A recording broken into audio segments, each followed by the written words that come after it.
പരിഹസിച്ചും അപഹസിച്ചും അപമാനിച്ചും രാഹുൽ ഗാന്ധിയെ ചവിട്ടിത്താഴ്ത്താൻ ശ്രമിച്ച BJP എന്നൊരു സത്യം മനസ്സിലാക്കുന്നുണ്ട്.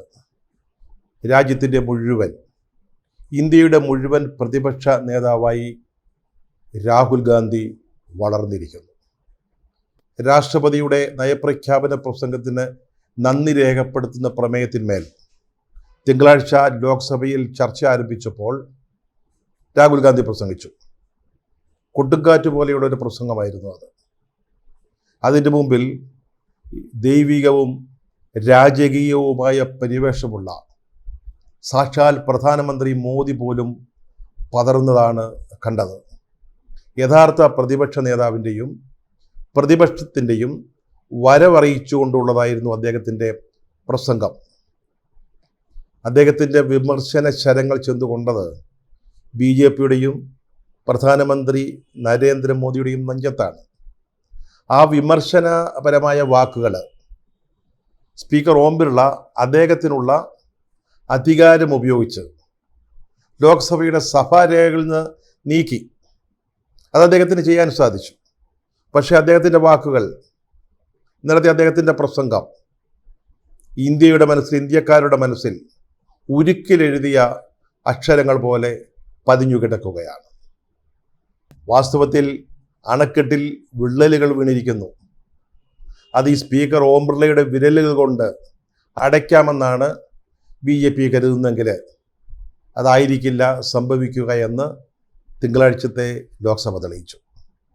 രാഷ്ട്രീയത്തിൽ ഇറങ്ങാൻ താല്പര്യമില്ലാത്ത, അധികാര സ്ഥാനങ്ങളിൽ ഇരിക്കാൻ ആഗ്രഹമില്ലാത്ത സന്ദേഹിയായ ഒരു ചെറുപ്പക്കാരനിൽ നിന്ന് ഇന്നത്തെ പ്രതിപക്ഷ നേതാവ് എന്ന പദവിയിലേക്കുള്ള അദ്ദേഹത്തിൻ്റെ വളർച്ച വാസ്തവത്തിൽ പഠനാർഹമാണ്. 40 വർഷം നീണ്ട പത്രപ്രവർത്തന ജീവിതത്തിൽ തിരുവനന്തപുരത്തും ന്യൂഡൽഹിയിലും ഏറെക്കാലം പ്രവർത്തിച്ചിട്ടുണ്ട്. 2 തലസ്ഥാന നഗരങ്ങൾ, ധാരാളം രാഷ്ട്രീയ നേതാക്കളുടെ വരവും പോക്കും വളർച്ചയും വിളർച്ചയും, അവർ കിളിർക്കുന്നതും തളിർക്കുന്നതും പിന്നീട് വാടിപ്പോകുന്നതും ഒക്കെ കണ്ടിട്ടുണ്ട്. അതിൽ നിന്നൊക്കെ വളരെ വ്യത്യസ്തരായ 2 നേതാക്കളാണ്. ഒന്ന് നരേന്ദ്രമോദി, രണ്ടാമത് രാഹുൽ ഗാന്ധി. ഇവർ അധികാര സ്ഥാനങ്ങളിലേക്ക് വളർന്നു വന്നതിൻ്റെ ചരിത്രം പഠിക്കുന്നത് വളരെ കൗതുകകരമായിരിക്കും. രാഹുൽ ഗാന്ധി സാഹചര്യങ്ങളുടെ സമ്മർദ്ദം മൂലമാണ് രാഷ്ട്രീയത്തിലേക്ക്, അല്ലെങ്കിൽ കോൺഗ്രസിൻ്റെ നേതൃപദവിയിലേക്ക് കടന്നു വരുന്നത്. ആദ്യം ഞാൻ നേരത്തെ പറഞ്ഞതുപോലെ സന്ദേഹിയായിരുന്നു. പലപ്പോഴും അദ്ദേഹം ഇന്ത്യയിൽ നിന്ന് തന്നെ അപ്രത്യക്ഷനാകുന്നത് നമ്മൾ കണ്ടിട്ടുണ്ട്.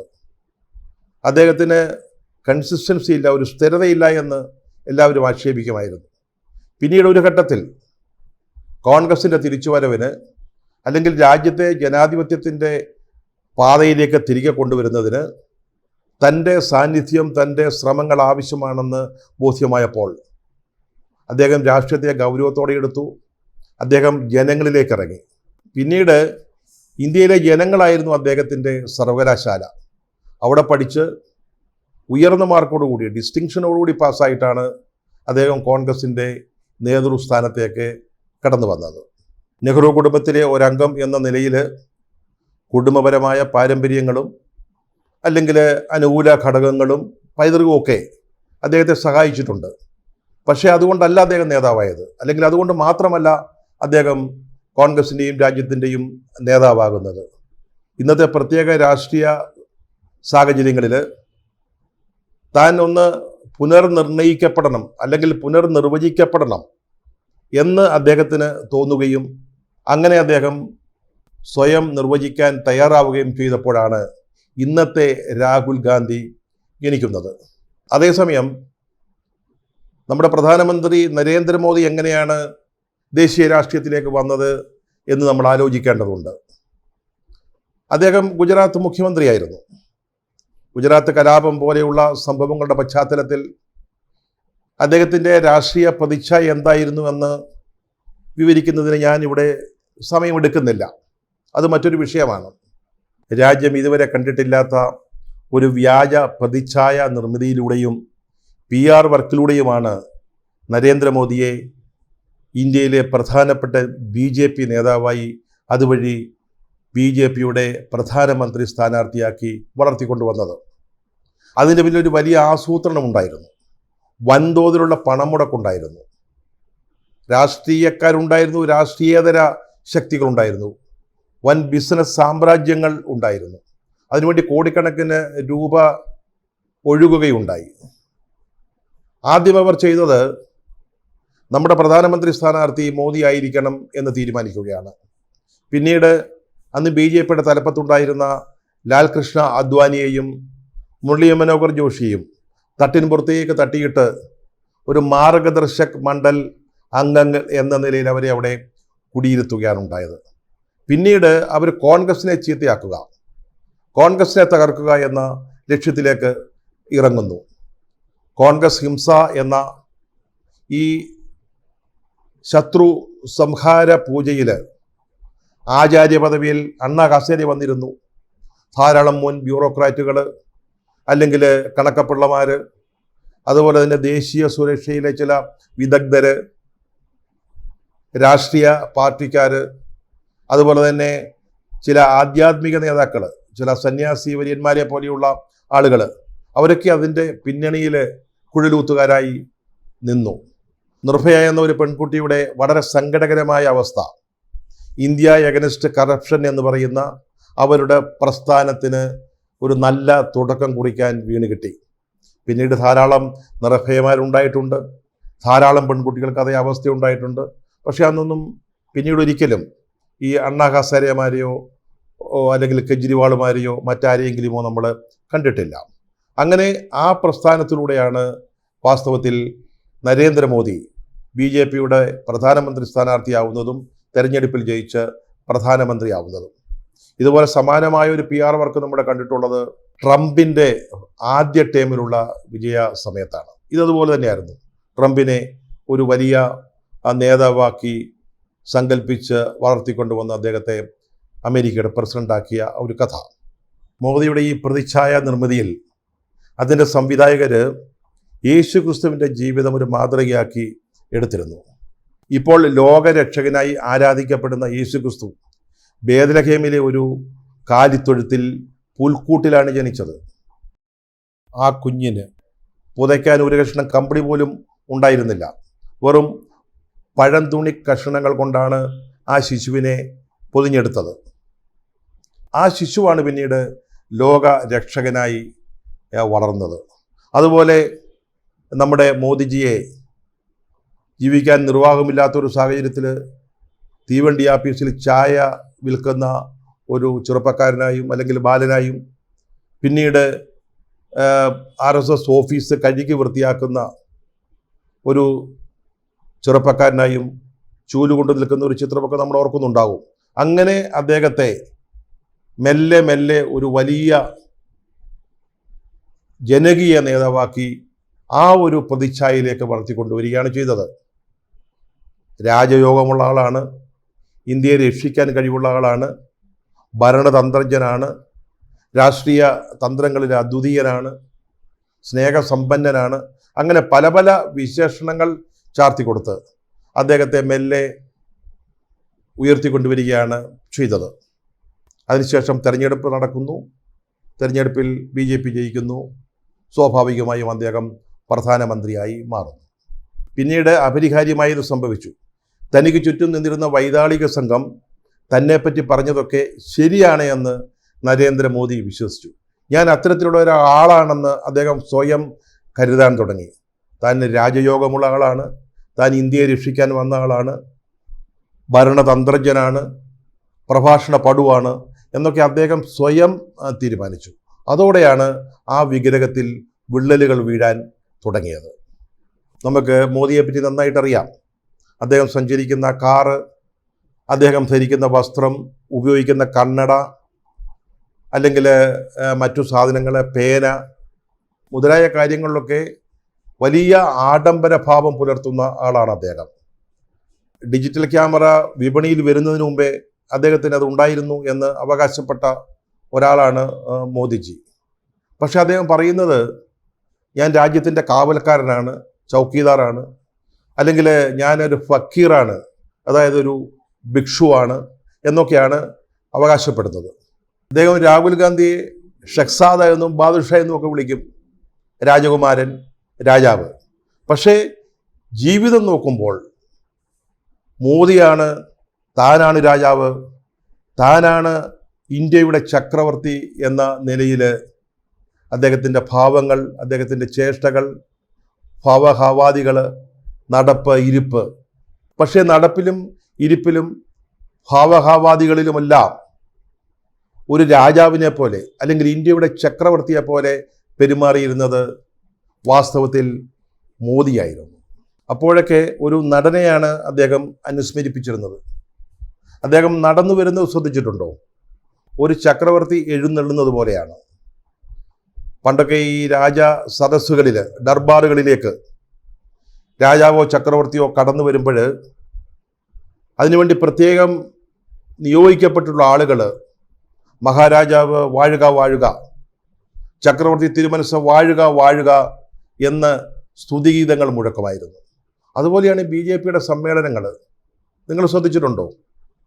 പലപ്പോഴും മോദി കടന്നു വരുമ്പോൾ മോദി മോദി മോദി മോദി എന്ന് ആർത്തു വിളിക്കുന്ന സ്തുതിപാഠകരെയാണ് നമ്മൾ കാണുന്നത്. രാത്രികളിൽ നടക്കുന്ന ചില ചടങ്ങുകളിൽ അദ്ദേഹം സദസ്യരോട് അവരുടെ മൊബൈൽ ഫോണിൻ്റെ ഫ്ലാഷ് ലൈറ്റുകൾ കത്തിച്ച് ഉയർത്തിപ്പിടിക്കാൻ പറയും. അപ്പോൾ അത് പറയുമ്പോൾ ഈ ഫ്ലാഷ് ലൈറ്റുകൾ കത്തിച്ച് പിടിച്ചതിന് ശേഷം മോദി മോദി മോദി എന്ന് അവർ ആർത്തു വിളിക്കുന്നത് നമ്മൾ കാണും. ശരീരഭാഷയിലും നടപ്പിലുമൊക്കെ ഒരു രാജകീയ ഭാവമായിരുന്നു മോദിക്ക് ഉണ്ടായിരുന്നത്. ഇതൊക്കെ നമ്മൾ കണ്ടുകൊണ്ടിരിക്കുന്ന കാര്യങ്ങളാണ്. അദ്ദേഹത്തിൻ്റെ നയങ്ങൾ അല്ലെങ്കിൽ അദ്ദേഹത്തിൻ്റെ ഗവൺമെൻറ് നടപ്പാക്കാൻ പോകുന്ന പരിപാടികൾ അത് സർക്കാരിൻ്റേതല്ല, എല്ലാം മോഡി ഗ്യാരണ്ടിയാണ്. മോഡിയാണ് ഗ്യാരണ്ടി നൽകുന്നത്, BJPയോ സർക്കാരോ അല്ല. BJPയുമായി ബന്ധപ്പെട്ട കാര്യങ്ങൾ, ഭരണവുമായി ബന്ധപ്പെട്ട കാര്യങ്ങൾ അതെല്ലാം മോഡി പരിവാർ എന്ന ഒരു സങ്കല്പത്തിലാണ് ഒതുക്കി നിർത്തിയിരുന്നത്. വളരെ ബോധപൂർവം മോഡി പരിവാർ, മോഡി കുടുംബം. ഈ രാജ്യം തന്നെ മോദിയുടേതാണ്, മോദി കുടുംബമാണ് എന്ന ഒരു രാജകീയ ഭാവം. അദ്ദേഹത്തിന് ഏറ്റവും പ്രിയം ചെങ്കോലുകളോടും രാജകീയ ദണ്ടുകളോടും ഒക്കെ ആയിരുന്നു.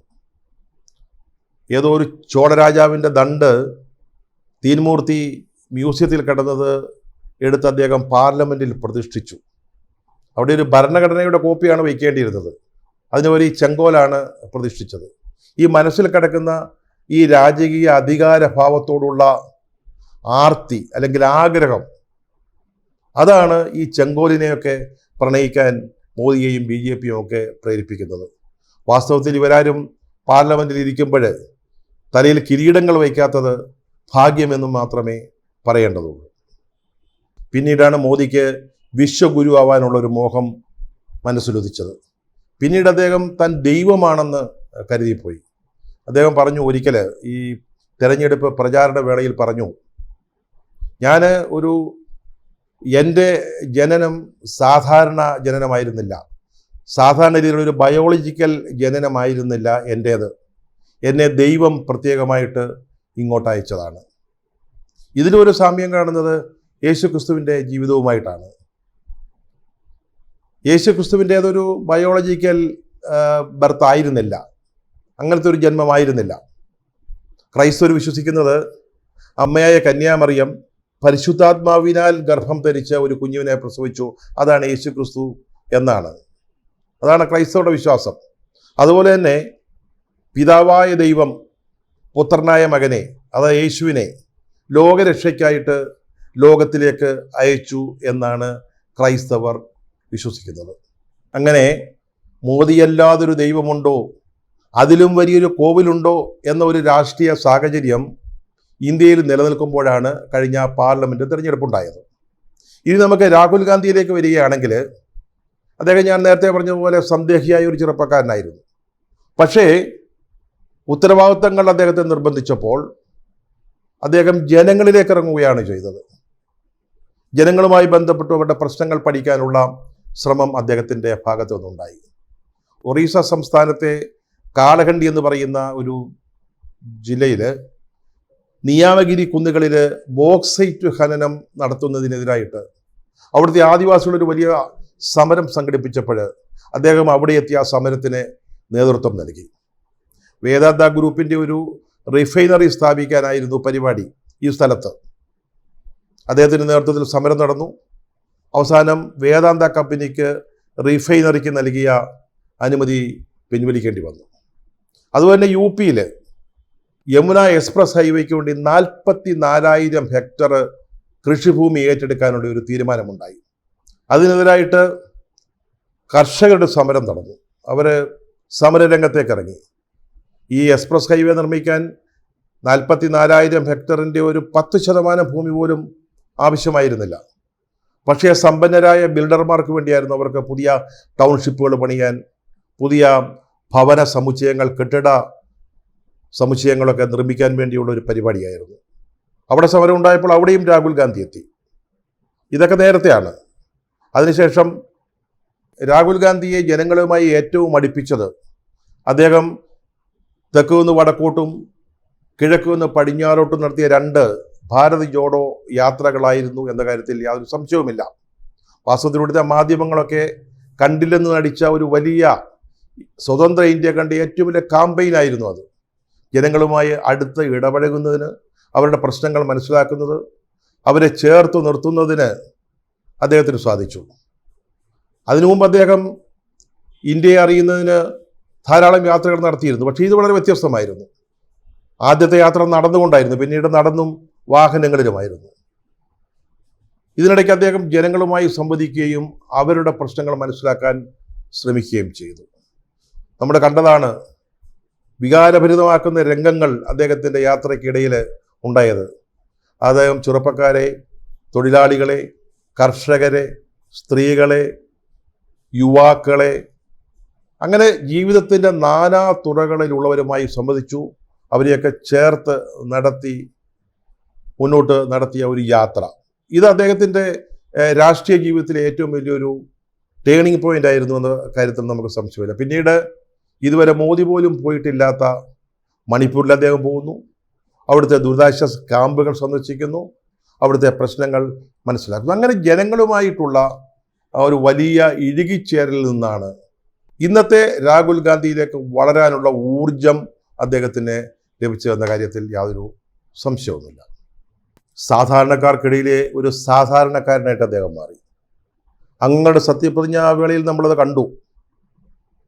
പ്രധാനമന്ത്രിയും അമിത്ഷായും മറ്റാളുകളും വേദിയിലേക്ക് വന്ന് സ്പീക്കറെ വണങ്ങി തിരിച്ചു പോകുമ്പോൾ രാഹുൽ ഗാന്ധി ആവട്ടെ സ്പീക്കർക്കടുത്തു നിന്നിരുന്ന ഒരു സാധാരണ ഉദ്യോഗസ്ഥന് ഹസ്തദാനം നൽകുന്നതും അടുത്തു നിന്നവരെ അഭിവാദ്യം ചെയ്യുന്നതും നമ്മൾ കണ്ടതാണ്. ഇതാണ് മോദിയും രാഹുൽ ഗാന്ധിയും തമ്മിലുള്ള കൃത്യമായ വ്യത്യാസം എന്ന് പറയുന്നത്.